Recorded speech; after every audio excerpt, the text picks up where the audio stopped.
Hi, my name's Michael. I'm the M&E Projects Manager for Rolec here at Chailey New Hayes. Today we've been lucky enough to be joined by Lyn from Secure by Design, who's going to explain a little bit more about Secure by Design. Can you explain your role in Secure by Design? Yep, I'm a development officer and I work for Secure by Design, that's owned by Police Crime Prevention Initiatives. And I cover the south of England basically, and I work with the designing out crime officers that work with developers to help make these places safer and less honeypots of crime basically. So what does Secure by Design accreditation mean? Okay, for a development like this, it means that the physical security of the buildings, such as the doors, the windows, the access control, lighting, things like that, have reached a certain standard and they've been tested and certificated.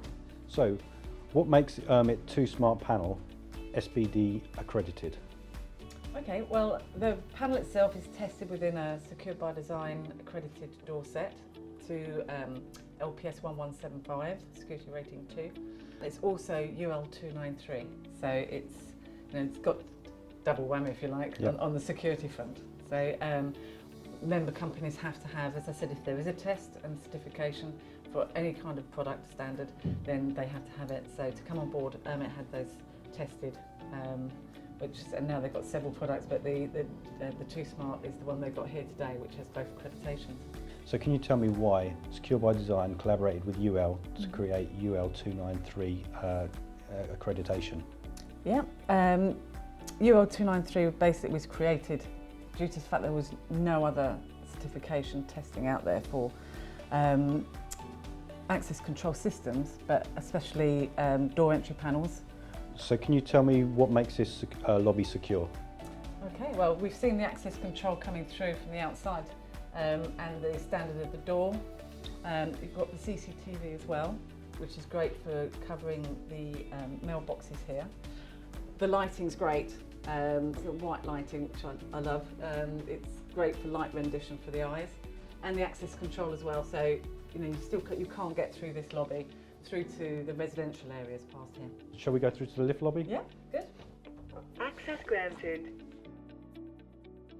So how does securing a lift and stair cores help the residents? Okay, well they've got control basically over who they're letting in and where they're letting these visitors in.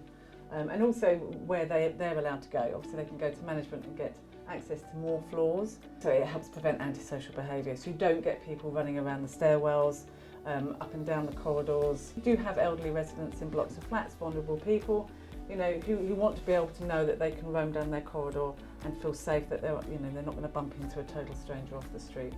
So can you tell me how a self-resetting exit control improves building security? Okay, the press to exit with the emergency is so much better than the old green brake glasses. You used to be able to press those and it would disable the door, and it could be disabled for a day, but it could be a week, could be a month, which would just leave free access for anybody to come and go. Unfortunately, it wouldn't just be outside residents would quite often do it because they'd lose their passes or they wouldn't want to come down to let people in. Because they'd push the green brake glasses, it would disable the door. With this now, it's got a time set on it, so if in an emergency, if this isn't pushed, obviously the door releases straight away, but in emergency, opens the door and it disables it for a certain amount of time. So we don't have to about resetting it, it already gets reset automatically. We don't have to worry about it, so it's not going to be flapping in the wind for a week. So they are a lot better. So can you tell me why a building like this requires all these elements of control on access control? Well, we're in London for a start, so it's a city. Very busy. I'm not to say the crime analysis that's done by the designing out crime officers is through the roof, it's not necessarily, but it is a city, it is busy. There's a lot of residents.